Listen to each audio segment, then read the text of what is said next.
नमस्कार, स्वागत है आपका अजीत अंजुम जी के प्लेटफॉर्म पर। मैं हूं नीलू व्यास। कल रात से एक ट्वीट राहुल गांधी का, वो भी देर रात 1:52 पर उन्होंने एक ट्वीट किया जब वो वायनाड में थे। वायनाड में वो जो भूस्खलन हो गया है उसके 2 दिन के दौरे पर वो वायनाड में थे, लेकिन ऐसी क्या मजबूरी हो गई कि रात को 1:52 पर राहुल गांधी को ये बात लिखनी पड़ी कि 2 in 1 को लगता है मेरा चक्रव्यूह का भाषण पसंद नहीं आया और मुझे ईडी के सूत्रों ने ये बताया है कि मेरे ऊपर रेड हो सकती है। राहुल गांधी ने ये कहा कि ईडी के जो अफसर हैं वो मेरे ऊपर रेड मार सकते हैं, ये ईडी के सूत्रों ने उनको बताया है। और इस वजह से उन्होंने कहा कि मैं तो बाहें खोलकर और ईडी के अफसरों का इंतजार करूंगा, चाय और बिस्किट मेरे तरफ से उनको खिलाई जाएगी। लेकिन सवाल ये उठता है कि जो ये सरकार है हमेशा विपक्ष के पीछे पड़ी रही, विपक्ष के खिलाफ सारी सेंट्रल एजेंसीज का दुरुपयोग किया। लेकिन अब जब राहुल गांधी ये लिख रहे हैं कि ईडी के सूत्रों ने उनको बताया है कि अब रेड पड़ने वाली है, तो इसके क्या मायने हैं? बहुत सारे मायने हैं। या तो ईडी के अफसर अब राहुल गांधी के लगातार संपर्क में हैं, वो उनको ये बता रहे हैं कि देखिए अब आपको ये खतरा आने वाला है और इसलिए ये बात उन्होंने बताई है। या केवल उन्होंने लिखने के लिए, पॉलिटिकल पोस्चरिंग करने के लिए, क्योंकि बीजेपी भी अजीब अजीब तरीके की राजनीति करती है, तो हो सकता है कि बीजेपी की राजनीति को काउंटर करने के लिए उन्होंने ये एक चाल चली हो। आज इसी सब पर बातचीत करेंगे और इसके अलावा भी बहुत सारे मुद्दे हैं जो इस समय बात करना है। हमारे साथ पूर्व केंद्रीय मंत्री यशवंत सिन्हा, जो कि एक वरिष्ठ नेता रह चुके हैं बीजेपी के और अपनी बेबाक टिप्पणियों के लिए जाने जाते हैं। यशवंत जी, आपका बहुत बहुत स्वागत है। Thank you so much for joining. और पहला सवाल राहुल गांधी के इस ट्वीट से ही शुरू करूंगी कि रात को 1:52 पर राहुल गांधी को, आपको क्यों लगा कि उनको रात को 1:52 पर यह ट्वीट करना पड़ा? यानी कि उनको वाकई में कोई बहुत क्रेडिबल जानकारी थी, या फिर कोई और कारण हो सकता है कि अचानक से उन्होंने सोचा हो कि एक पॉलिटिकल पोस्चरिंग की जाए, एक नई चाल से बीजेपी को फंसाया जाए? आपको क्या लगता है सर?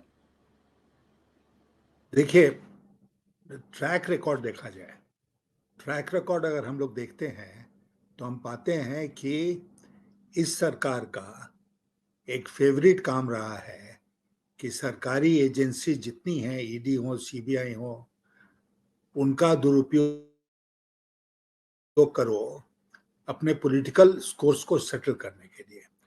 और बहुत सारे नेता इंक्लूडिंग केजरीवाल आज भी जेल में हैं, कुछ लोग बेल पर हैं। तो ये ट्रैक रिकॉर्ड रहा है इस गवर्नमेंट का। अब इस ट्रैक रिकॉर्ड को ध्यान में रखते हुए अगर हम लोग राहुल गांधी के ट्वीट की एनालिसिस करें तो छोड़ दिए एक रात के 1:52 किया या 3 बजे सुबह किया, पॉइंट ये है कि उन्होंने ये ट्वीट किया। राहुल गांधी को मैं मानता हूं कि इस तरह की बात करके अटेंशन ड्रॉ करने की जरूरत नहीं है। ऑलरेडी उनको काफी सारा मीडिया अटेंशन मिलता है, पार्लियामेंट सेशन में है, उसमें वो छाए रहते हैं। तो इसलिए उनको इस तरह का हथकंडा अपना के खबर में बने रहने की कोई आवश्यकता नहीं है।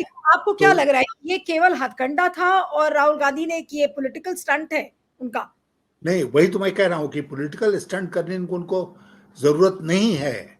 उनको ऑलरेडी बहुत सारा मीडिया अटेंशन मिलता है। तो इसलिए अच्छा, आज वो एलओपी हैं, लीडर ऑफ ऑपोजिशन हैं, और बहुत सारे लोग उनके भविष्य को सुनहरा मान के उनके निकट आज आना चाहते हैं, जिसमें हो सकता है ईडी के लोग भी हों। तो उनको अगर खबर मिली होगी तभी वो इस तरह की बात करेंगे, क्योंकि केवल मीडिया अटेंशन के लिए इस तरह की बात करने का कोई मतलब राहुल गांधी के लिए नहीं है। मैं मानता हूं कि राहुल गांधी को क्रेडिबल सोर्सेज से ये इंफॉर्मेशन मिली कि सरकार ऐसा प्लान कर रही है और उन्होंने इसका खुलासा किया। अब उसके बाद डिपेंड करता है, क्योंकि सरकार तो एक तरह से एक्सपोज हो गई, ईडी एक्सपोज हो गया। अब ईडी उनके ऊपर रेड करता है तो राहुल गांधी की बात और ज्यादा पक्की हो जाएगी। मुझे लगता है कि अगर ईडी प्लान भी कर रहा था रेड करने का तो कुछ मोहलत तब लेगा और कुछ दिनों के बाद ऐसा करेगा, अभी तत्काल करना उनके लिए राहुल गांधी को सही साबित करना। लेकिन यशवंत जी, एक चीज और भी है कि इसका मतलब ये भी तो हुआ कि ईडी के कुछ भी अफसर या थोड़ी बहुत संख्या जो ईडी के अफसरों की है वो राहुल गांधी के टच में है। ईडी के अंदर क्या किस तरीके की राजनीति है, किस तरीके का दबाव है, वो ईडी के अफसर ऐसा लगता है कि राहुल गांधी के संपर्क में है। क्या ये चीज इससे सिद्ध नहीं होती? हाँ, होती है, बिल्कुल होती है। और मैं आपको बता दूं कि पिछले चुनाव की पृष्ठभूमि में अगर हम देखें तो ये सरकार कमजोर अवस्था में आई है। प्रधानमंत्री जी की जो ताकत थी वो बहुत कम हुई है। बीजेपी 63 सीट्स हार गई है लोकसभा में। तो इसलिए अब ये जो अफसर पहले बिल्कुल दबे कुचले थे, डरे हुए थे, उनको भी थोड़ा साहस आ जाएगा और उनको लगेगा कि सरकार कोई गलत कदम उठाने जा रही है तो कम से कम लीडर ऑफ ऑपोजिशन को खबर कर दो। तो ये एक बहुत एस्टैब्लिश्ड फैक्ट है कि ब्यूरोक्रेसी को वेदरकॉक इसलिए कहते हैं क्योंकि ब्यूरोक्रेसी भांप लेती है कि क्या होने वाला है। और बहुत से लोग ऑलरेडी कह रहे हैं कि ये सरकार ज्यादा नहीं चलेगी, 2 साल में हो सकता है गिर जाए। तो इसलिए कम से कम विपक्ष के साथ अपना अच्छा बना के रखो। जो पिछले इस बात की कोई चिंता नहीं थी, आज उनको इस बात की चिंता है। लेकिन इसका डेंजर भी तो है, एक रिस्क है कि अगर ईडी के अफसर राहुल गांधी के टच में है और वो विपक्ष से संपर्क बनाने की कोशिश कर रहे हैं, तो ईडी के ऐसे बहुत से राज अब विपक्ष के बीच में खुलेंगे, राहुल गांधी के बीच में खुलेंगे। किस तरीके की पॉलिटिकल स्टंटबाजी मोदी और शाह ने मिलकर की होगी, जो कि सब कहते ही हैं कि भाई सारी केंद्रीय एजेंसीज अमित शाह के अंडर में है अगर, तो किस तरीके का खेल पिछले 10 सालों में हुआ है, क्या अब उसकी एक एक जानकारी राहुल गांधी को हो सकती है? यह संभव है। और जैसा मैंने कहा कि बेस्ट वेदर कॉक ब्यूरोक्रेसी होती है, वो भांप लेती है कि कौन मजबूत हो रहा है, कौन कमजोर हो रहा है पॉलिटिकल क्लास में। और पाला बदलने में वो बिल्कुल माहिर हैं, तो वो तुरंत पाला बदलेंगे। और बहुत सारी जो सीक्रेट्स हैं, राज हैं इस सरकार के, वो खुल सकते हैं। सरकार में रहने के बावजूद खुल सकते हैं, सरकार में जाने के बाद तो अवश्य, सरकार जाने के बाद तो अवश्य ही खुलेंगे। लेकिन वो सिलसिला एक तरह से राहुल गांधी के इस ट्वीट से हम मानेंगे कि वो सिलसिला शुरू हो गया है।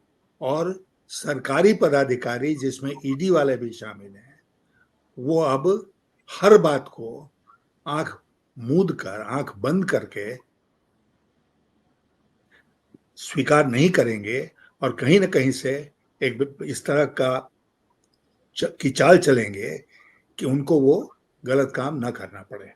लेकिन यशवंत जी, ये मोदी और शाह के लिए कितनी बड़ी खतरे की घंटी है, क्योंकि जिस ईडी पर वो आंख बंद करके विश्वास करते थे, जो भी वो कहते थे ईडी के अफसर करने लगते थे, चाहे वो तोड़फोड़ का गेम हो, चाहे फिर किसी भी तरीके की आर्म ट्विस्टिंग हो। इलेक्टोरल बॉन्ड्स में भी हमने उस केस में जो खुलासे हुए उसमें देखा कि किस तरीके से रेड्स पड़ी हैं। तो ये जो खेल चल रहा है, ये अब क्योंकि राहुल गांधी ने इस बात का खुलासा किया और देर रात अगर इतना बड़ा वो खुलासा कर रहे हैं कि ईडी के अफसरों ने उनको ये बात बताई है कि उनके ऊपर रेड हो सकता है, तो ये अब कितनी बड़ी खतरे की घंटी है मोदी और शाह के लिए? बहुत बड़े खतरे की घंटी है। और एक बात उनको जो समझ लेना चाहिए, मोदी जी को और अमित शाह को, वो ये समझ लेना चाहिए कि ब्यूरोक्रेसी जो है वो ब्लाइंडली उनके आदेश का पालन नहीं करेगी। कोई ना कोई वो तरीका अपनाएगी जिससे उनको, जिस तरह पहले उनसे गलत काम करवाया जाता था, वो गलत काम वो ना करें। और इसके लिए सबसे आसान उपाय क्या है? सबसे आसान उपाय है कि राहुल गांधी का रेड होना है तो राहुल गांधी को फोन करके बता दो और राहुल गांधी पब्लिक इसको कर दें। आप रेड करें तब भी बुरी बात, फंस जाएंगे, रेड नहीं करें तब भी एग्जैक्टली। फंस गए आप। लेकिन जो चक्रव्यूह वाला भाषण था राहुल गांधी का, उन्होंने इस ट्वीट में मेंशन भी किया है कि मैंने चक्रव्यूह का भाषण जो किया था वो 2 इन 1 को पसंद नहीं आया। तो आपको क्या लगता है कि सरकार की इस समय नीयत क्या है? क्योंकि राहुल गांधी की लोकप्रियता बढ़ रही है, उनमें उनमें वो जनमानस में जब जा रहे हैं तो लोगों में उनकी एक्सेप्टेबिलिटी इतनी ज्यादा बढ़ गई है, लोग उनको जननायक के रूप में देखने लगे हैं, तो जाहिर सी बात है कि ये बातें मोदी और शाह साहब को पसंद तो नहीं आ रही होंगी। तो क्या अब एन केन प्रकारेण सरकार का यही एक ऑब्जेक्टिव होगा कि किसी भी तरीके से राहुल गांधी को प्रेशर में लो, जेल में डालो और उनके खिलाफ सख्त से सख्त कार्रवाई करो? क्या ये नियत आपको सरकार की दिखती है सर? मुझे इस सरकार की इस नियत में कोई शक नहीं है, क्योंकि सरकार, जैसा मैंने शुरू में कहा, सरकार का ट्रैक रिकॉर्ड यही रहा है। केजरीवाल मेरे खिलाफ बोलेंगे तो हम केजरीवाल को जेल में डालेंगे, केजरीवाल के मंत्रियों को जेल में डालेंगे। अगर ईमानदारी आम आदमी पार्टी का सबसे बड़ा औजार है तो हम उस औजार को भोथर कर देंगे, ब्लंट कर देंगे, ये साबित करके कि वो एक्चुअली में भ्रष्ट है। तो ये कोशिश उनकी रही है बराबर। तो इसलिए मुझे कोई आश्चर्य इस बात का नहीं होगा, इस बात पर कि सरकार इस दिशा में सोच सकती है। पहले भी सोचती रही है, पहले एजेंसीज ने भरपूर साथ दिया सरकार का, जो कहा एजेंसीज ने वो किया। अब जो है पॉलिटिकल रियलिटी है कि ना केवल पिछली लोकसभा चुनाव में मोदी और शाह कमजोर होकर उभरे हैं और उनकी कमजोरी जो है वो जग जाहिर है, बल्कि ये भी अब क्लियर हो गया है कि सरकार 5 साल शायद नहीं चलेगी। और इसलिए जिसको कहते हैं जजमेंट का डे, फैसले का दिन, वो फैसले का दिन कभी भी आ सकता है। इसलिए सरकारी पदाधिकारी, जिसमें ईडी भी शामिल है, मैं जोर देकर इस बात को कहना चाहता हूं कि वो अब उस तरह का कोई गलत काम नहीं करेंगे जिस तरह का काम वो पिछले 10 वर्षों में करते रहे हैं। सरकार के आदेश का पालन करते रहे हैं, गलत काम करते रहे हैं। अब वो बचने का प्रयास करेंगे। और राहुल गांधी को अगर फोन करके किसी ने बताया कि आपके ऊपर ईडी का रेड होने वाला है, तो इसी बचाव का, डिफेंस का एक तरीका है। लेकिन यशवंत जी, अब आपको क्या लगता है कि क्या वाकई में राहुल गांधी जिस तरीके से लोगों के बीच में जा रहे हैं, अभी कल भी वायनाड में पहुंचे थे, वायनाड के 2 दिन के दौरे पर थे, हर जगह वो जनता का दर्द बांटते हुए नजर आ रहे हैं, चाहे वो एक मोची से मिले हो, चाहे लोको पायलट से मिले हो, चाहे पुलिस से मिले हो, और चाहे अब क्यों ना वो वायनाड की जनता में गए हो या मणिपुर भी गए हो, इन सारी जगहों पर जाकर जनता के साथ दर्द बांटने का काम राहुल गांधी ने किया। और बल्कि कांग्रेस के नेताओं ने यह भी कहा कि जनता केवल वो नहीं होता जो कि राशन बांटता है आपको, जनता वो भी होता है जो लोगों का दर्द बांटता है। अब अगर ये छवि लेकर राहुल गांधी आगे बढ़ रहे हैं, तो आपको क्या लगता है कि इस समय सबसे बड़ी इनसिक्योरिटी मोदी और शाह की क्या राहुल गांधी से ही है, और कैसे भी किसी भी सूरत में राहुल गांधी को जनता के बीच जाने से रोकेंगे ये दोनों? देखिए, जो लोग राहुल गांधी को पप्पू कहा करते थे, आज वो लोग खुद पप्पू साबित हो गए हैं। राहुल गांधी के इमेज में एक आमूल चूल परिवर्तन आया है, जिसकी ओर आपने भी इशारा किया। और राहुल गांधी अब बखूबी समझने लगे हैं कि उनकी ताकत क्या है और कैसे उस ताकत का वो उपयोग कर सकते हैं। लीडर ऑफ ऑपोजिशन लोकसभा के नाते उनके कुछ अधिकार हैं और उस अधिकार का वो प्रयोग कर रहे हैं और करते रहेंगे। जो उनके इरादे हैं, उनको, जो लक्ष्य है उसको पाने के लिए, और इसमें कोई उनको रोक नहीं सकता है। अगर राहुल गांधी मणिपुर गए तो ये बात बहुत जोर से उभर के सामने आई कि राहुल गांधी एक बार फिर मणिपुर गए और प्रधानमंत्री कभी नहीं गए। वायनाड में इतना बड़ा हादसा हुआ, one of the worst natural disasters of this country, और राहुल गांधी वहां पहुंच गए। वैसे तो उनकी पुरानी कॉन्स्टिट्यूएंसी भी हो रही है, लेकिन वहां तुरंत पहुंच गए। सरकार की तरफ से, भारत सरकार की तरफ से कोई नहीं गया।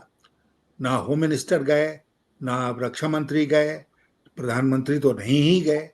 तो इसलिए इस सब मौकों का फायदा उठा के राहुल गांधी ये प्रूव कर रहे हैं कि जनता के दुख सुख में वो जितने साथ हैं जनता के, मोदी जी उतने नहीं हैं।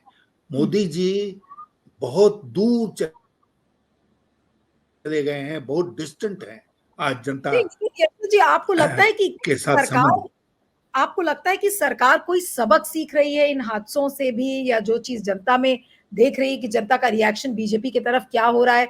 क्योंकि अगर ऐसा होता, अगर जनता का दर्द वाकई में मोदी और शाह समझते, तो अमित शाह ने संसद के पटल पर यह कहा कि देखिए, हमने तो बहुत सारे अलर्ट्स वायनाड में भेज दिए थे, और जबकि ये बात खुद पिनाराई विजयन ने कही, आईएमडी का के रिकॉर्ड्स इस चीज को बता रहे हैं कि केंद्र सरकार की तरफ से नॉर्मल डायरेक्टिव्स जो जाते हैं वो गए थे, और कोई भी इस तरीके का रेड अलर्ट उन्होंने नहीं भेजा था। लेकिन फिर भी पार्लियामेंट के अंदर वो खड़े होकर कहते हैं कि नहीं, हमने तो किया था, लेकिन पिनाराई विजयन की सरकार ने नहीं किया, और हादसा को हुए सिर्फ 24 घंटे हुए थे।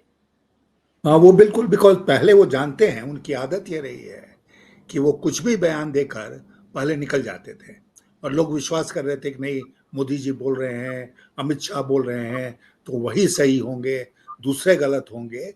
आज एक वातावरण में जो परिवर्तन हुआ है वो ये हुआ है कि लोग with A pinch of salt लेंगे, सरकार जो बोल रही है उसकी जांच पड़ताल करेंगे, उसको चैलेंज करेंगे।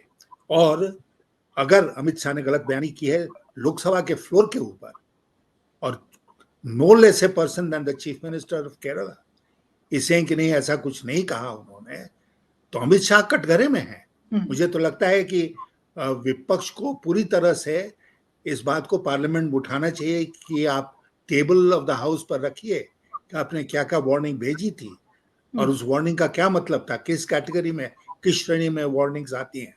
इतना आसानी से उनको लेट ऑफ नहीं करना चाहिए। बिल्कुल। लेकिन मैं आपसे जो बेसिक बात, मूल बात कह रहा हूं, वो ये कह रहा हूं कि वो जमाना लद गया जब मोदी और शाह जो बोलते थे उसको जनता मान लेती कि यही सच है, दूसरा कुछ नहीं सच हो सकता है, यही सच है। अब उसको अगर चुनौती दी जाती है, लोग खुद उसकी एनालिसिस करते हैं, और अगर वो गलत हैं तो गलत हैं। जनता इस बात को समझ रही है। So there has been a fundamental change in the situation.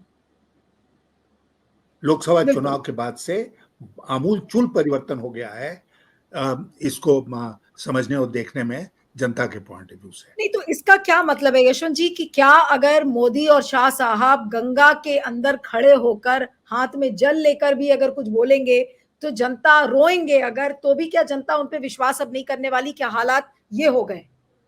देखिए, लोकसभा में, पार्लियामेंट के भीतर, चाहे लोकसभा हो चाहे राज्यसभा हो, वहां पर उठ के आप जो कुछ बात सरकार की तरफ से कहते हैं वो ठीक उसी तरह है जैसे गंगा जी में खड़े होकर गंगा जल को हाथ में लेके आप कुछ बात कहते हैं। आप गलत बात पार्लियामेंट में बोल ही नहीं सकते हैं, कोई भी सदस्य। और सरकार की तरफ से, सरकार का कोई मंत्री अगर बोल रहा है, अब वो गलत साबित हो जाए, तब तो उसको पोस्ट में बने रहने का, पद पर बने रहने का कोई अधिकार ही नहीं है। इसलिए देखिए, 10 साल में इन्होंने पार्लियामेंट को भी, they took parliament for granted. आज, और ये भी largely thanks to Rahul Gandhi, parliament has again alive and kicking, और पार्लियामेंट में बहुत सारी चीजें उठती हैं, और राहुल गांधी हर मौके का फायदा उठाकर भाषण देते हैं, बातें रखते हैं, और जनता उसको बहुत चाव से सुन रही है। नहीं, लेकिन यशवंत जी, आप कह रहे थे कि इनके मंत्री और सब इस तरीके की बात करते हैं संसद में, लेकिन आप ये देखिए कि अभी राहुल गांधी की जात तक पूछ डाली। अनुराग ठाकुर ने कहा कि जब जिसकी जाति नहीं पता तो वो जाति की बात कैसे कर सकता है, और वो कास्ट सेंसस की बात कर रहे थे। और उस पोर्शन को, स्पीच को प्रधानमंत्री नरेंद्र मोदी अपने ट्विटर हैंडल पर शेयर करते हैं, लोगों को ये बताने के लिए कि भाई देखिए वाह वाह कितनी बढ़िया स्पीच थी, it was a good mix of humour and facts. उन्होंने ये तक करके और अनुराग ठाकुर को शाबाशी दी इस बात को कहने के लिए, और वो एक तरीके से गाली थी राहुल गांधी के लिए। तो राहुल गांधी को गाली बकने वाले को मोदी जी शाबाशी दे रहे हैं इस तरीके से। देखिए, ये हमको लगता है कि भारत के संसदीय इतिहास में ये एक अत्यंत ही शर्मनाक घटना के रूप में याद की जाएगी। अनुराग ठाकुर का एक ट्रैक रिकॉर्ड रहा है कि वो गाली की भाषा का इस्तेमाल करते हैं। बीजेपी के दूसरे एमपीज का भी ट्रैक रिकॉर्ड रहा है कि संसद के भीतर उन्होंने गाली का इस्तेमाल किया। तो जो अनुराग ठाकुर ने उस दिन बात कही, चाहे वो राहुल गांधी का उन्होंने नाम लिया हो या नहीं लिया हो, वो हाईली ऑब्जेक्शनेबल था। उसमें जितना एतराज किया जाए वो कम होगा।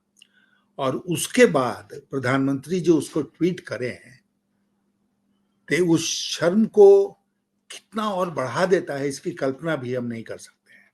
इसका मतलब कि जो भारतीय जनता पार्टी के सदस्य सदन के भीतर सदन के बाहर गाली का इस्तेमाल करेंगे, वो प्रधानमंत्री जी की सहमति से कर रहे हैं, उनकी अनुमति से कर रहे हैं।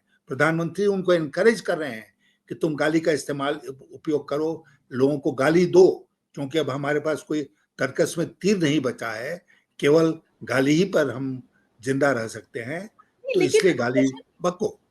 नहीं, अगर प्रधानमंत्री इस तरीके से कह रहे हैं, जो आप जो आपने बात कही कि भाई बीजेपी के तरकश में कोई तीर नहीं बचा है सिवाय इसके कि अब आप गाली बको और एग्रेसिव हो जाओ विपक्ष के प्रति। लेकिन इससे क्या मोदी जी को समझ में नहीं आ रहा है कि जनता की नजरों में पूरी जो सरकार है और खुद प्रधानमंत्री नरेंद्र मोदी जनता की नजरों में कितने गिर जाएंगे? क्या ये चीज बेसिक उनको समझ में नहीं आ रही है? देखिए, 10 साल के बाद मोदी जी जनता से कट गए। एक बड़ा खतरा जो होता है ना, आप अगर प्रधानमंत्री या किसी उच्च पद पर हैं, मंत्री भी हैं, उसमें एक बड़ा खतरा होता है कि आप जनता से कटते चले जाते हैं। और प्रधानमंत्री मोदी जनता से कट गए हैं। जनता की भावना अब नहीं उस तरह समझ पाते हैं जिस तरह वो पहले समझते थे।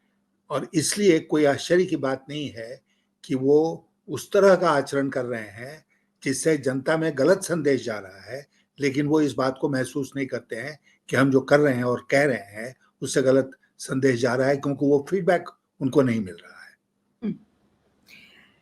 एक चीज यशवंत जी इस समय और भी बहुत ज्यादा चर्चा में है, और आपने देखा कि जब इतनी भारी बारिश के बीच में कल संसद की नई इमारत जो बनी हुई है उसके छत टपकने लगी, और आज गौरव गोगोई ने इस बात को अपने ट्वीट करके कहा है कि अब समय आ गया है कि ये जो नई संसद की इमारत बनी हुई है इसका रिव्यू होना चाहिए, इसके कंस्ट्रक्शन और डिजाइन को लेकर रिव्यू होना चाहिए और सारे राजनीतिक दलों का इसमें सलाह मशविरा होना चाहिए। आपको लगता है कि ऐसी कोई पहल स्पीकर साहब करेंगे जहां पर इस नई संसद की इमारत का के रिव्यू का प्रावधान वो करें? और कल तो अखिलेश यादव ने यह भी ट्वीट किया कि भाई मैं चाहता हूं कि जब तक जो बचा खुचा मॉनसून सेशन है, हम सबकी सेफ्टी के लिए अच्छा होगा कि हमें पुरानी पार्लियामेंट की बिल्डिंग में भेज दिया जाए और हम नई बिल्डिंग में ना बैठे। आपका क्या मानना है सर? मैं मानता हूं कि जो नया पार्लियामेंट बिल्डिंग बना है वो केवल और केवल मोदी जी की महत्वाकांक्षा का परिणाम है। वो हर जगह ये कोशिश करते रहे हैं कि जैसे शाहजहां को हम लोग याद करते हैं रेड फोर्ट बनाने के लिए, और जितने हुकूमत में बैठे लोगों ने काम किया है, अंग्रेजों को याद करते हैं राष्ट्रपति भवन बनाने के लिए, नॉर्थ साउथ ब्लॉक बनाने के लिए, उसी तरह जन जन्मांतर तक, अनंत काल तक मोदी जी को याद किया जाए कि इतना बड़ा एक शासक आया था जिसने नई दिल्ली की शक्ल बदल दी। तो वो कर रहे हैं इस तरह का काम। नई पार्लियामेंट बिल्डिंग बन गई, अब नई पार्लियामेंट बिल्डिंग का क्या हश्र हुआ हम लोग देख रहे हैं। तो ये जो मांग है कि उसकी समीक्षा हो, ये बिल्कुल सही मांग है। समीक्षा होनी चाहिए। पार्लियामेंट बिल्डिंग आखिर किसकी है? अगर कोई बिल्डिंग देश की समस्त जनता की है तो वो है देश का पार्लियामेंट की बिल्डिंग। सारे प्रतिनिधि लोकसभा के, राज्यसभा के वहां बैठते हैं, और बनने के 1 साल के भीतर पहली बारिश में ये हाल हो जाए उस बिल्डिंग का, और जैसे कि वो कौन मंडपम बना है उसका हाल हुआ, तो इसका मतलब कि बहुत सारी चीजें जल्दीबाजी में की गई। मैं जो बात रख रहा हूं आपके सामने वो ये रख रहा हूं कि मोदी जी को इतनी जल्दी थी पार्लियामेंट बिल्डिंग का उद्घाटन करने की, और उन्होंने ही किया। राष्ट्रपति पार्लियामेंट का अंग है, लोकसभा राज्यसभा की तरह राष्ट्रपति भी पार्लियामेंट का अंग है, लेकिन राष्ट्रपति को नहीं बुलाया गया इनॉग्रेशन के लिए। इनॉग्रेशन मोदी जी ने किया, तो उतनी इतनी जल्दी उनको थी इनॉग्रेट करने की, उसमें बहुत सारे लोग बहुत सारी जो सावधानी बरतते वो उन्होंने नहीं बरता, और इसलिए इसकी जांच की जरूरत तो है बिल्कुल। क्यों पार्लियामेंट टपकेगा, पार्लियामेंट की छत से पानी लीक करेगा? मैं मानता हूं कि नया बिल्डिंग बनाया गया इसलिए कि पुरानी बिल्डिंग के बारे में लोग कहते थे कि बहुत पुराना हो गया, सेफ नहीं है, उसमें कभी भी दुर्घटना घट सकती है। लेकिन अब तो लग रहा है कि शायद पुराना बिल्डिंग ज्यादा सेफ है नई बिल्डिंग से। बिल्कुल। अब सर बजट के ऊपर भी बात करना मैं चाहती हूँ, और बजट का मैं सबसे पहला जो सवाल आपसे करूँगी कि नितिन गडकरी ने निर्मला सीतारमण को एक चिट्ठी लिखकर ये कहा कि 18% जीएसटी जो लाइफ इंश्योरेंस और मेडिकल पॉलिसी पर है, उसको विथड्रॉ करना चाहिए, और उनको नागपुर एम्प्लॉइज के यूनियन ने ये चिट्ठी लिखी थी, और उस चिट्ठी को उन्होंने वापस निर्मला सीतारमण को ये लिखा है कि भाई हमें उम्मीद है कि आप इसे विथड्रॉ करेंगी। मैं सिर्फ purely to understand the politics में समझना चाहती हूं कि अभी तक कभी भी पिछले 10 सालों में हमने नहीं देखा कि कोई मंत्री इस तरीके की इंटर मिनिस्टेरियल लेटर या कभी कुछ बाहर लीक हुआ हो। ये पहली बार ऐसा हुआ है कि नितिन गडकरी की लिखी हुई एक चिट्ठी, वो भी निर्मला सीतारमण को, लीक हुई है। ये क्या संकेत है और ये क्या दर्शाता है? क्योंकि यूपीए के समय में तो ऐसी बहुत सारी चिट्ठियां लीक होती थी, उसके बेसिस पर स्टोरीज होती थी, मंत्री रिजाइन कर देते थे, ये सब बहुत हुआ यूपीए के काल में। लेकिन मोदी सरकार के पिछले 10 सालों के कार्यकाल में ये पहली बार हुआ है कि नितिन गडकरी साहब ने एक, मतलब उन्हीं का एक मंत्री एक दूसरे मंत्री को चिट्ठी लिखता है और अपनी ही पॉलिसी, अपनी सरकार की पॉलिसी के खिलाफ लिखता है, और फिर वो चिट्ठी लीक भी होती है। ये किस बात का संकेत है और आप इसको कैसे समझते हैं, इस घटनाक्रम को? देखिए, मैं आपको एक बैकग्राउंड देना चाहता हूँ। वो बैकग्राउंड ये है कि जब वित्त मंत्री बजट बनाते हैं तो हर मंत्री और मंत्रालय से सुझाव मांगते हैं, एक्सपेंडिचर के बारे में भी और टैक्सेशन के बारे में भी, कि आपका क्या सुझाव है जिसको ध्यान में रखकर हम बजट बनाएं। पता नहीं इस बार उन्होंने किया कि नहीं किया, क्योंकि अगर किया होता तो नितिन गडकरी आज नहीं, बजट बनने के पहले ही निर्मला सीतारामन को ये कहते कि ये टैक्स में इस तरह का संशोधन किया जाए। दूसरी बात जो है बजट के बारे में वो ये है कि जो जीएसटी है, जिसके राज्य और प्रदेश और भारत सरकार पार्टनर्स हैं इसमें, तो ये जीएसटी फ्लॉड जीएसटी बना। ये आज कई सालों से लोग कह रहे हैं, जब से जीएसटी लागू हुआ है तब से, कि ये सही नहीं है।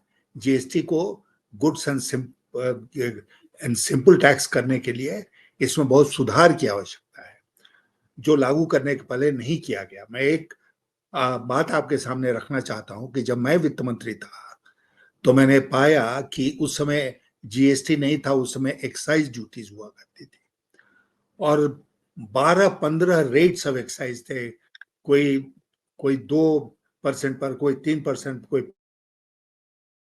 5% पर, कोई 8%। मैंने उसकी सफाई शुरू की, और मैंने कोशिश ये की कि पूरी व्यवस्था को 3 रेट में ही लागू किया जाए, 8%, 16% और 24%। 8% मेरिट रेट होगा, 16% मीन रेट होगा, और 24% डीमेरिट रेट होगा। और मैंने इसको कर दिया था अपने 2002 के बजट में, मैंने इसको लगभग अचीव कर लिया था। लेकिन उसके बाद से बहुत सारे इसमें चेंज किए गए, और फिर वही ढाक के 3 पात हम लोग पुरानी व्यवस्था में चले गए। मैं आज भी मानता हूं, कायल हूं इस बात का कि जीएसटी में 3 ही रेट होने चाहिए, जिसको सिन गुड्स कहते हैं, जैसे शराब है या और कुछ है, तो उसके लिए आप अलग से दूसरा रेट कर सकते हैं, उसमें किसी को कोई एतराज नहीं होगा। लेकिन जो बहुतायत के प्रोडक्ट्स हैं उनको इन 3 रेटों में बांध देना चाहिए। ये एक सिंपल अप्रोच होगा टू इनडायरेक्ट टैक्सेशन। नहीं, लेकिन यशस जी इतने साल 10 साल गुजर गए और जी इस 10 साल में जीएसटी में इस तरह का सुधार नहीं लाया गया है, इस बार के बजट में भी नहीं लाया गया, और इसलिए बाध्य होकर मैं मानता हूं कि गडकरी जी को लिखना पड़ा वित्त मंत्री को कि इसमें यह सुधार कीजिए। यानी कि ये बहुत क्लियर है कि कंसल्टेशन प्रोसेस जो होना चाहिए और सजेशन लेने चाहिए, बताना चाहिए मिनिस्टर्स को, वो नहीं बताया गया और इसीलिए नितिन गडकरी ने ये चिट्ठी लिखी बजट बनाने के पहले। बजट बनाने के पहले। लेकिन सवाल ये उठता है कि इस बार इतने सारे राज्य और वो भी विपक्षी राज्यों ने एक साथ एक सुर में ये कहना शुरू किया कि भाई उनके राज्यों को बजट एलोकेशन हुआ ही नहीं ठीक से, और केवल पूरा ध्यान आंध्रा और बिहार को दे दिया गया। और उसकी वजह भी सबको पता है कि चंद्रबाबू नायडू को खुश करना है, उधर नीतीश कुमार को खुश करना है, तो सारा एलोकेशन इन 2 राज्यों के लिए हो गया और बाकी राज्य क्या करेंगे, खुद के बीजेपी के राज्यों को भी निगलेक्ट किया गया। तो क्या ये एक बड़े बवाल की ओर अब हम निकल पड़े हैं और इस तरीके का, और सब ये कह रहे हैं कि ये एंटी पीपल बजट है, जन विरोधी बजट है। लोग तो ये तक कह दिए कि बजट के बाद जो बचा खुचा मिडिल क्लास जो बीजेपी के साथ था वो भी अब चला गया। आपका क्या मानना है सर? मैं मानता हूं कि एक बहुत गोल्डन अपॉर्चुनिटी था जिसको वित्त मंत्री ने खो दिया। नई सरकार का फर्स्ट बजट था और इसमें जैसा आपने कहा कि इसमें इकोनॉमिक्स कहाँ है मुझे समझ में नहीं आया, लेकिन पॉलिटिक्स बिल्कुल समझ में आ गया। इट इज ये बजट जो है it's a political document, it's not an economic document. इससे देश के लोगों को, मिडिल क्लास हो चाहे कोई भी हो, फार्मर्स हो, मजदूर हो, इससे कोई फायदा होने नहीं जा रहा है। लेकिन बिहार को और आंध्र प्रदेश को पॉलिटिकल रीजंस के लिए इन लोगों ने बहुत कुछ दिया और इसको एकदम बेशर्मी के साथ किया। इसमें कोई कहीं कोई लाप लपेट नहीं था, बिल्कुल साफ कहा कि भाई वो हमको सपोर्ट करते हैं इसलिए हम ऐसा करेंगे, जो करना है कर लो। कि जिस तरीके से जवाब दिया निर्मला सीतारमन ने, ये कहा कि देखिए यूपीए के काल में, और उन्होंने सारा डेटा निकाल लिया कि 2004 में 11 राज्य को का नाम नहीं लिया गया था बजट स्पीच में, तो क्या उनको पैसे नहीं मिले? फिर उन्होंने 2000 और बाकी सालों की बात की कि देखिए इतने सारे राज्यों का नाम नहीं लिया गया, तो क्या उनको एलोकेशन नहीं मिला? इस तरीके का उन्होंने जवाब दिया। तो इस पर क्या कहेंगे, जिस तरीके से उन्होंने जवाब दिया और एक तरीके से राज्यों की बात मानने के लिए तैयार ही नहीं है? नहीं, ये बिल्कुल लच्चर आर्गुमेंट है, इसमें कोई दम नहीं है। और वित्त मंत्रालय नहीं तय करता है कि राज्यों को कितना पैसा मिलेगा, टैक्स का शेयर मिलेगा या अनुदान मिलेगा। ये फैसला करती है फाइनेंस कमीशन, और फाइनेंस कमीशन एक फार्मूला बना देती है 5 साल के लिए और उसी के अनुसार सबको दिया जाता है। पहले जब प्लानिंग कमीशन था और प्लान फंड्स हुआ करते थे तो प्लानिंग कमीशन राज्यों को एलोकेट करती थी प्लान फंड्स। अब वो सिस्टम खत्म हो गया, अब वित्त मंत्रालय ही सारे राज्यों को देती है। तो कोई नई बात नहीं कर रही है और कोई कृपा किसी राज्य पर नहीं कर रही है सरकार, क्योंकि उसको तो देना ही देना है। ये फाइनेंस कमीशन का एक तरह से आप कहिए कि आदेश है। और एक और इसमें ट्रेडिशन है कि फाइनेंस कमीशन के जो रिकमेंडेशंस होंगे उसमें सरकार कोई बदलाव नहीं करती है, उसको पूरी तरह से स्वीकार कर लेती है। तो इसलिए उसमें कोई वाहवाही लूटने की न जरूरत है न कोई स्कोप है। लेकिन जहां स्कोप था, पॉलिटिकल कारण रीजंस के चलते बिहार को और आंध्र को ग्रेटिफाई करने को, ये काम वित्त मंत्री ने बिल्कुल बेशर्मी के साथ इस बजट में किया है। लेकिन आप मानते हैं कि जो फेडरल बैलेंस है उसको पूरी तरह से इस बार के बजट में बिगाड़ दिया है मोदी सरकार ने, और निर्मला सीतारमन ने तो उस पर शायद ध्यान ही नहीं दिया है, क्योंकि सारी विपक्षी दलों का ये कहना था कि जो फेडरल बैलेंस होता था उसको बिल्कुल बिगाड़ कर रख दिया और अब बजट के तो कोई मायने ही नहीं रह गए मोदी सरकार में। बिल्कुल बिल्कुल सही है। जो स्टैट्यूटरी डिवोल्यूशन है उसको, जैसा मैंने आपसे कहा कि वित्त मंत्रालय रोक नहीं सकता है, लेकिन उसके अलावा जो उनके डिस्कशन में है, उसमें उन्होंने भेदभाव किया है और उसका सीधा असर पड़ा है देश के फेडरल स्ट्रक्चर के ऊपर कि हमारे पास जो डिस्कशन है उसका इस्तेमाल पॉलिटिकल कारणों के चलते करेंगे, उसमें राज्यों की जो स्थिति है उसको हम ध्यान में नहीं रखेंगे। जी। अब सर बस लास्ट के 2-3 सवाल करूँगी क्योंकि अभी आने वाले विधानसभा के जो चुनाव हैं वो बहुत महत्वपूर्ण होने वाले हैं। हरियाणा, झारखंड, महाराष्ट्र और जिस तरीके से कवायद एक शुरू हो गई है और ऑलरेडी जन विरोधी लहर बीजेपी के खिलाफ दिख रही है और लोग इसके बारे में बात भी कर रहे हैं और जिस तरीके से यूपी को केंद्रीय नेतृत्व जो बीजेपी का है वो हैंडल कर रहा है, ऐसा लग रहा था कि योगी को हटा दिया जाएगा। योगी अपने भाषणों में ये बता रहे हैं कि आप जितना भी कोशिश करेंगे लेकिन आप मुझे नहीं हटा पाएँगे, इस तरीके की बातें उनकी सामने आ रही हैं। तो आपको क्या लग रहा है कि बीजेपी की जो अंदरूनी राजनीति है, जो इंटरनल पॉलिटिक्स है और जो जिस तरीके से बैलेंस आउट कर रहे हैं सारे राज्यों को और वहाँ पे विधानसभा के चुनाव की हैंडलिंग को, आपको क्या लगता है कि क्या वाक़ई में मोदी और शाह हैंडल भी कर पा रहे हैं इस समय, विधानसभा के चुनाव की प्रिपरेशन को लेकर? मैं फिर पुरानी बात दोहराऊंगा कि मोदी और शाह के ताकत में बहुत बड़ी गिरावट आई है पिछले लोकसभा के चुनाव के नतीजों के चलते। ये एक तथ्य है जिसको हमको स्वीकार करना पड़ेगा। वो योगी जिस मोदी से डील करते थे लोकसभा चुनाव के पहले, वो अब मोदी नहीं है और योगी सबसे ज्यादा इस बात को जानते हैं, गडकरी सबसे ज्यादा इस बात को जानते हैं, भारतीय जनता पार्टी के दूसरे लोग इस बात को जानते हैं। मोदी और शाह का वो पोजीशन नहीं रहा, एक छत्र राज्य नहीं बचा जिस तरह का पिछले 10 वर्षों में था। तो अब आवाजें उठेंगी और आप जानते हैं कि जब आपने प्रदेशों की बात की जिसमें चुनाव होना है, मैं तो मानता हूं कि इन तीनों प्रदेशों में भारतीय जनता पार्टी बुरी तरह हारने वाली है और बुरी तरह का मतलब बुरी तरह। उनकी सीटों में केवल कमी नहीं आएगी बल्कि भारी कमी आएगी और इसलिए ये आप मोदी और शाह इस बात को देख रहे हैं कि होने वाला है और जब ये होगा तो उनकी पोजीशन और कमजोर होगी। उसके बाद फिर चुनाव होंगे 2025 में, 2026 में लगातार चुनाव राज्यों को होते रहेंगे। और मैं जो आपसे कह रहा था थोड़ी देर पहले कि सरकार को मैं क्यों नहीं मानता हूं कि 5 साल चलेगी, उसका मुख्य कारण ये है कि सरकार की का इकबाल खत्म हो जाए, उसकी साख जो है वो मिट जाएगी क्योंकि एक सिलसिला शुरू होगा जिसमें मोदी शाह कॉम्बिनेशन हारने लगेगा और जब हारने लगेगा तो सबसे पहले पार्टी के भीतर जिस स्वर को इन्होंने दबा कर रखा है 10 साल और उससे ज्यादा, वो स्वर उभर कर सामने आने लगेंगे और सबसे पहले बगावत होगी पार्टी के भीतर। लोग कहेंगे बहुत हो गया, अब आप जाइए, आप चुनाव नहीं जिता सकते हैं तो इसलिए आपको हमारा नेता बने रहने का कोई मतलब नहीं है। बिल्कुल। लेकिन यशवंत जी आपको क्या लगता है कि इस समय आरएसएस का रुख क्या है? क्या वो मोदी और शाह के साथ है या मोदी और शाह के खिलाफ है? अभी तो यही नहीं समझ में आ रहा है। कुछ लोग कहते हैं कि नहीं उनको पूरा सपोर्ट है मोदी और शाह का। कुछ लोग ये कहते हैं कि नहीं वो ऑलरेडी हालाँकि मोहन भागवत ने अब बड़े कड़े शब्द इस्तेमाल करके कुछ-कुछ संदेश भी देने की कोशिश की मोदी और शाह को। लेकिन इस समय आपको क्या लगता है कि रुख क्या है आरएसएस का मोदी और शाह के प्रति? देखिए, अभी जो एक मोहन भागवत जी का स्टेटमेंट आया था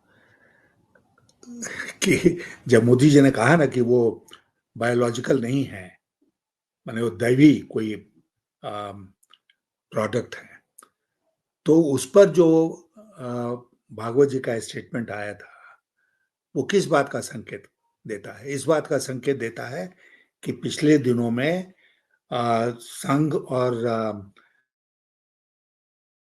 सरकार में दूरी बढ़ी है। मोदी जी और भागवत जी में दूरी बढ़ी है और ये जैसे 10 साल तक संघ बिल्कुल दब कर रहा, वो संघ अब दबकर नहीं रहेगा, वो भी उसी तरह मुखर होगा जिस तरह दूसरे लोग इस सरकार के और मोदी और शाह के खिलाफ मुखर हो रहे हैं। तो ये तो बिल्कुल साफ दिख रहा है कि ऐसा हो रहा है और इसमें कोई आश्चर्य नहीं होनी चाहिए क्योंकि जैसा मैंने कहा कि सबसे पहले रूलिंग जो क्लास है उसी में बिखराव शुरू होता है और तब सरकारें पिटती हैं, जाती हैं, हार जाती हैं। आखिरी सवाल करूंगी बस। आपने खुद कहा कि ये सरकार 5 साल नहीं चलेगी और जिस तरीके की बगावत हो सकती है पार्टी में, जो आपने कहा कि जिसकी पूरे चांसेस हैं, अगर ये आने वाले 3 राज्यों के चुनाव बीजेपी हारती है और उसके बाद वाले विधानसभा के चुनाव भी हारती है, तो आपको क्या लगता है कि क्या मोदी और शाह की विदाई पक्की है? बीजेपी के कोई नेता जाएं या ना जाएं, वो कैसे बैलेंस करेंगे ये नहीं पता, लेकिन क्या मोदी और शाह झोला उठाकर उनको गुजरात वापस जाना पड़ेगा?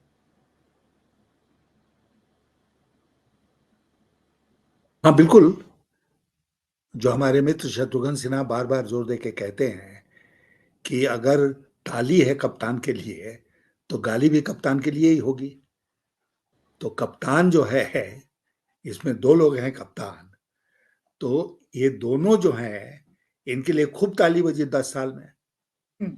तो अगले आने वाले दिनों में अगर ताली के बदले गाली मिलती है, तो किसको मिलेगी? इन्हीं को मिलेगी। सर, मोदी और शाह के कुछ-कुछ नए नाम हो गए इसलिए हैं, इनको जैसे तो राहुल जाना ही पड़ेगा। जी, राहुल गांधी ने दोनों नरेंद्र मोदी और शाह साहब को 2 इन 1 का नाम दे दिया। क्या कहेंगे? और आजकल तो नाम लेने में भी प्रॉब्लम है। राहुल गांधी जब अदानी और अंबानी का नाम ले रहे थे, तो स्पीकर ओम बिरला ने उनको रोक दिया कि आप किसी का नाम नहीं ले सकते ऐसे। तो फिर उनको A1 और A2 कह के बुलाया।